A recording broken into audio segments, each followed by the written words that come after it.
Our next speaker is Chriscinda Henry. She is Assistant Professor of Art History at McGill University in Montreal. Her research focuses on the relationship between secular art and social life in Renaissance Europe, and she has recently completed her first book on this subject, Playful Pictures, Art, Leisure, and the Origins of Genre Painting in Renaissance Venice.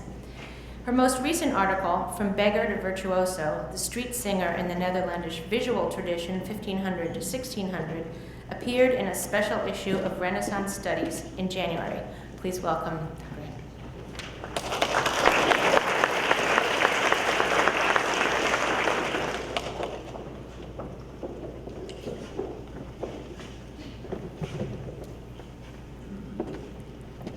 So from many collections to one collection.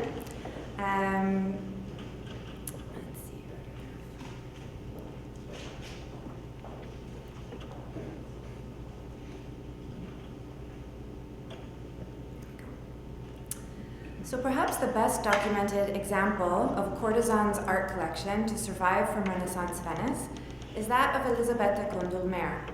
a Venetian woman of impoverished noble birth who earned her livelihood as a courtesan, and whose life, casa, and possessions, including her art collection, have been examined by Patricia Fortini-Brown, Monica Schmitter, and Elizabeth Carroll Consavari. Condulmer, daughter of the disgraced nobleman Girolamo Condulmer, and mother of 7 children by 3 different men, none of them her husband, lived independently of her husband, Gabriele d'Angeli, in a well-appointed piano nobile apartment in the contrada or parish of San Felice in Canareggio. Here, she would have entertained her signori, her male clients and patrons, and other visitors, in addition to managing her large family and household. When Condulmer died in her 30s, pregnant with her 8th child, in September 1538, the notary, Angelo da Canal, drew up a detailed household inventory that reveals much about the way she lived and hints at how she entertained guests in her home, which would have formed an essential part of her professional activity. Condulmer, like her fellow Venetian courtesan Giulia Lombardo and later the famous Veronica Franco, proudly displayed a large formal portrait of herself in her home, which, like so many female portraits of the Renaissance, cannot be identified today. However, this stunning and subtly seductive portrait of an anonymous Venetian woman holding an open songbook, which was painted by Bernardino Licinio in 1522, strikes a tone of luxury, sophistication, and personal accomplishment reminiscent of known courtesan portraits of the period. Licinio, like his fellow Bergamasque Venetian colleagues Palma Vecchio and Giovanni Cariani, specialized in painting portraits of middle and upper-class Venetian men and women, including prostitutes and courtesans, during the period of Condulmer's career, which would have spanned the 1520s and 30s. I chose this portrait as a substitute for the lost portrait of Condulmer because my talk today will focus on what Condulmer's collecting habits reveal about her role as a host and entertainer. Elisabetta Condulmer owned 4 lutes, 3 of medium size and 1 large, which almost certainly speaks to her own musical practice of singing self-accompanied. To sing and play an instrument, most commonly the lute or harpsichord, was an almost de rigueur accomplishment among Venetian courtesans, and of growing popularity also among elite patrician and cittadino or citizen class women in Venice. Despite the perceived seductive dangers of secular music, which trafficked in Petrarchan themes of unrequited love, centered on the female object of amorous desire. During this period of the 1520s and 30s, Venetian and North Italian painters, including Giovanni Cariani, Bartolomeo Veneto, and Andrea Solario, painted both proper portraits and idealized but generic portrait-like representations of young women playing the lute while gazing directly at the beholder. On the left is a portrait of an unidentified young woman by Cariani from the 1520s, which I couldn't track down in color, the current whereabouts of which are unknown. And on the right is the image of a young woman who appears frequently in the work of Bartolomeo Veneto, painted around 1530 and now in the Getty. As the English traveler Thomas Coryat famously put it in his Crudities of 1611, the noble Venetian courtesan, quote, will endeavor to enchant you partly with her melodious notes that she warbles out upon her lute, which she fingers with a laudable stroke, as many men that are excellent professors in the noble science of music. Condulmer also owned 10 volti da travestir, masks used for disguise, 7 of which were in satin and 3 of which had beards. Like other Venetians, courtesans did use simple masks known as a volto, literally a face, or larva. For women, this was usually a white or black oval that covered the eyes and nose or the full face, which hid their features and allowed them to circulate anonymously in the city, whether during carnival or at other permitted times of year. So here you see a Venetian courtesan wearing such a mask with mustache and beard in a 1610 engraving of Carnival Revelers by Giacomo Franco. Courtesans also famously used cross-dressing as a part of their sexual play with clients, as detailed by the great satirist and pornographer Pietro Aretino. And a bearded mask, like male undergarments, could potentially form part of such a disguise. However, the large number of masks that Condulmer owned also potentially suggests group sociability, which could have served for carnival promenades, like the one you see on the screen, and masquerade parties in her home, and perhaps also for domestic theatrical events staged during carnival and at other festive times of year.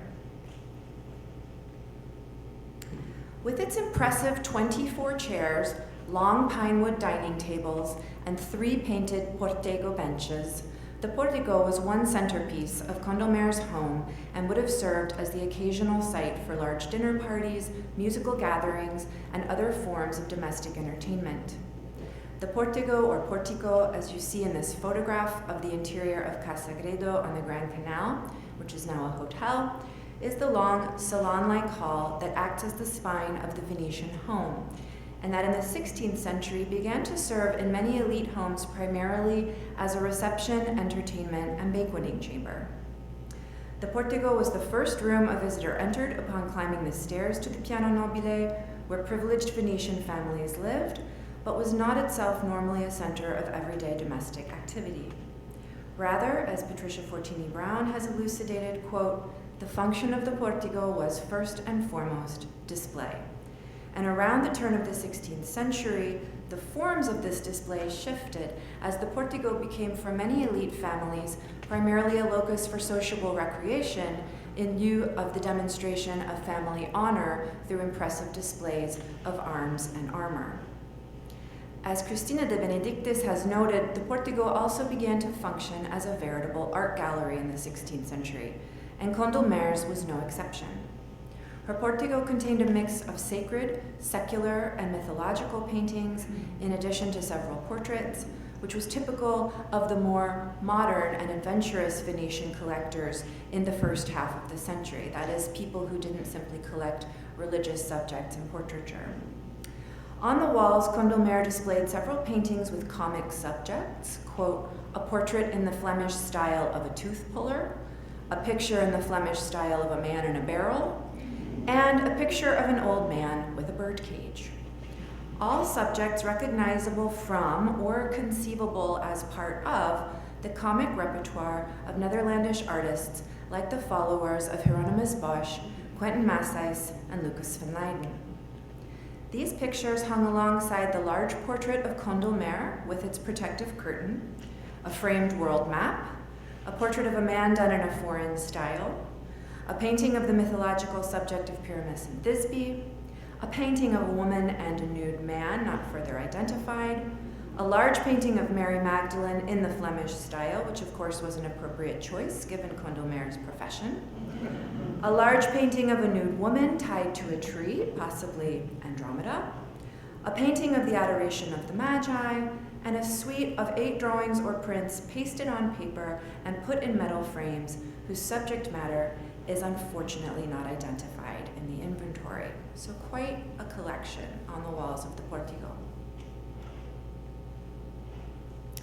The two paintings in the Flemish style of a tooth puller and a man in a barrel were likely exported from the Netherlands, despite tight Venetian regulations, or done locally in the Flemish style, and both subjects derive from the pictorial vocabulary of Hieronymus Bosch. Bernard Aikema has recently argued that the three Bosch paintings owned by the great Venetian collector Cardinal Domenico Grimani, now in the collection of the Accademia, arrived in Venice only following the artist's death in 1516, through arrangements made with the Flemish merchant Daniel van Pombergen, himself established in Venice in 1515. Condulmer's more modest pictures demonstrate the Venetian taste for Bosch's works, or at least for Boschian subject matter, as produced by his workshop assistants and followers in the wake of his death. In particular, his Last Judgment visions of the sin and folly of earthly life and the hallucinatory hellscapes where those sins are punished in horrifically appropriate fashion. Bosch's multiple iterations in his drawings and paintings of a man in a barrel variously show a naked figure trapped inside a vat of wine and taunted by devils, or a hybrid creature with the barrel as his shell. And I'm just showing you a few examples here. In either case, the man's punishment in hell fits quite literally with his earthly crime, the gluttonous vice of drinking to excess. On the screen are three details from the Boschian repertoire to give you an idea. Condulmer's picture must have figured the link with drunkenness just as clearly, since that is the essential evidence of folly, and in Bosch's usage, the negative moral value of the figure.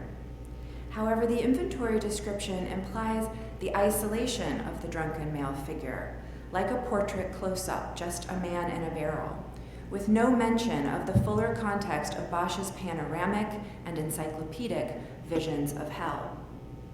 Given the enormous popularity of his work by 1515, Bosch's copyists and those artists working in his style may have begun to capitalize on a market for Boschian motifs by excising individual characters from larger narrative scenes and making them the subject of portable, almost portrait-like images in prints and paintings. And that's just a hypothesis, hard to prove. This process would have functioned in the same way that the playing card-sized prints of peasants, peasant couples, and itinerant performers by Albrecht Dürer, Lucas van Leyden, and later Hans Sebalbeum were extracted from larger scenes of peasant festivals or tavern scenes. And a similar process seems at play in Quentin Masseis's cropped, portrait-like painting of a bagpiper, which dates to 1513 and is now in the Yale University Art Gallery. It's on the right. In the type of close-up, cropped studies of individual characters that likely hung on Condulmer's walls, which would have been by followers and copyists of Bosch rather than by the artist himself, the reference to hell may have evaporated as the subject turned into the isolated image of a drunken fool. In similar surviving northern imagery of individual peasants, drunks, and performers, the decontextualized format foregrounds the descriptive and often humorous aspects of the low or even grotesque figures, rather than Bosch's darker, moralizing intent to punish human sin and folly in horrific fashion. This translation from a vast episodic world picture, to quote Joseph Kerner, to an isolated scene with a single figure or narrative vignette is clearly visible in Lucas van Leyden's prints, including the one relevant to the picture of a cavedenti, or tooth puller, in Condulmer's collection. His 1523 engraving of a tooth puller offers a more fully described but morally ambivalent take on a marketplace motif originally drawn from Bosch's paintings and other earlier Netherlandish imagery, such as the small scene in the foreground of the central panel of the Haywain triptych, now in the Prado, which you see on the left. Following in the innovative tradition of Leonardo da Vinci's close-up and interactive character studies with comic narratives, van Leyden focuses on the viewer's perception of artful deception. In the tooth puller, our clear view at right of the young woman's cunning thievery as she picks the helpless and unsuspecting peasant's purse, and our fascination with the spectacle of his pain as he stares pitifully out at us as if asking in vain for assistance. So these are very interactive pictures. These are almost certainly the types of isolated theatrical characters and scenes which must have been considered as both highly animated and humorous at the time that populated the walls of Elisabetta Condulmer's Portego. Of course, the stereotypes of the predatory and violent charlatan, his cunning female assistant, and his gullible and foolish patient were ultimately drawn from the real-life practices of itinerant medical practitioners, which were in turn parodied by street performers like buffoons, all of whom set up their stages in public squares and marketplaces like the Rialto Market and Piazza San Marco in Venice. So these characters were also, in their broad dimensions, immediately recognizable to Renaissance audiences in Venice and across Europe. In the case of the third comic painting in Condulmer's Portego, which is the only one not described as alla Fiandrese or in the Flemish style, we can potentially trace a direct link between the comic subject matter of a picture and the lived historical practices of Venetian Carnival. Condulmer's picture of an old man with a birdcage would seem to bear a striking resemblance to an episode recounted by Marin Sanudo in a diary entry of 1518. On Sunday, January 24th of that year, the Grand Council did not meet as everyone took part in carnival celebrations in Piazza San Marco. Among the infinite maskers who attended a raucous bull baiting, Sanudo describes a number of teenagers, male teenagers, who dressed most cunningly as old men. So this is Giacomo Franco's 1610 engraving of a bull and bear baiting, along with Catching the Goose, all popular street games during Carnival. There's also a man getting his head scratched by a cat that's tied to a wall, because that's fun. Anyway, Sanudo singles out one 16-year-old boy, a petty trader, for how well he performed his old man maschera by carrying around a priapus in a cage, una cepa con uno priapo dentro, suggestively showing it off to the women he encountered in the piazza. The carnivalesque humor of the teenager's costume, of course, revolved around the extreme reversal of age and the common Renaissance association of male old age with impotence and inappropriate lust or lechery for especially young women and prostitutes. Unfortunately for the boy, things got out of hand when he showed his priapo, possibly his actual penis, it's not clear, to a young woman on a balcony near the church of Santa Maria Zubenico, and a man of some connection to her came outside and stabbed the young masker to death with a spindle. Even at Carnival, a season of relative license, particularly with regard to men's sexual behavior toward women, such an explicit gesture caused grave offense. The priapo in the birdcage was almost certainly a winged phallus, playing on the sexual symbolism of the uccello, or bird, then as now a common epithet for the penis. It would have resembled the type of winged phallus, talisman, popular in antiquity, which still appeared in medieval and Renaissance visual and material culture, including prints, like the one you see, hat badges, medals, and maiolica, as a wild animal that must be tamed. Thus, the phallus commonly has a bell around its neck. The verso of an anonymous North Italian engraving of the late 15th century, now in the National Gallery, shows the winged phallus as a hybrid creature, part bird, part lion, and seemingly part horse, mounting a bench to survey a seated couple in the act of copulation. Patricia Simons has hypothesized that in an act of carnivalesque inversion, cheap metal badges in the form of winged phalluses were worn by revelers at carnival festivities and fairs in mockery of the religious badges worn by devout Christians on pilgrimage. The popularity of the phallus bird in the realm of carnival costume and the broader ludic visual culture of the period does not appear to have extended into the realm of independent paintings like Condulmer's. However, there are other comic and carnivalesque iconographies to do with lust and bird cages that do mesh with the description of the work in her collection. As Monica Schmitter has pointed out, the potential association of the subject of an old man with a bird cage with lust and lasciviousness can also be guessed at given the symbolic significance of bird cages as sexual snares within the tradition of manuscript miniatures and later in 16th century paintings, especially those featuring taverns and brothels. For example, in the background of his fragmentary painting, The Peddler, Hieronymus Bosch figured a caged magpie hanging next to the entrance of a decrepit inn where a young soldier stands groping a woman with an ale tankard, probably a prostitute, and the symbol of the birdcage reappears in imagery of the prodigal son and other brothel scenes by the Brunswick monogrammist Jan Sanders van Hemesen, and on into the 17th century.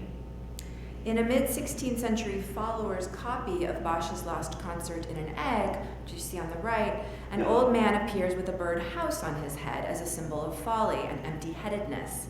while in a series of Boschian paintings of the battle between Carnival and Lent, an intemperate male reveler at the right edge of the composition holds a glass lantern with an open door and a bird perched on top of it.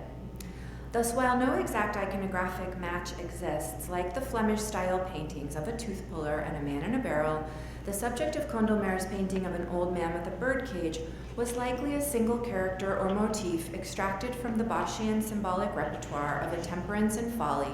albeit one that would have resonated with local carnival tropes and traditions. In terms of their potential reception, in the Portego courtesan's home, where she welcomed her guests and fed and socialized with them on a regular basis, the paintings would almost certainly have been understood as humorous and entertaining rather than overtly moralizing. Whether Condulmer would have hosted carnival parties that included masking and informal theatrical activity in her Portego, as I have suggested, must remain a matter of conjecture, given the lack of historical documentation regarding early 16th century domestic entertainment practices where the Compagnie delle Calze or other such highly placed and wealthy individuals and groups were not involved. And the Compagnie were essentially elite male youth fraternities that were responsible for a lot of the public and private festivity in Venice in the first part of the 16th century and the second half of the 15th century as well. This painting of 1565 by Hieronymus Franken I shows a Venetian carnival party held in the Portego. It features nobles dancing, music, and entertainers in the guise of various Commedia dell'arte characters.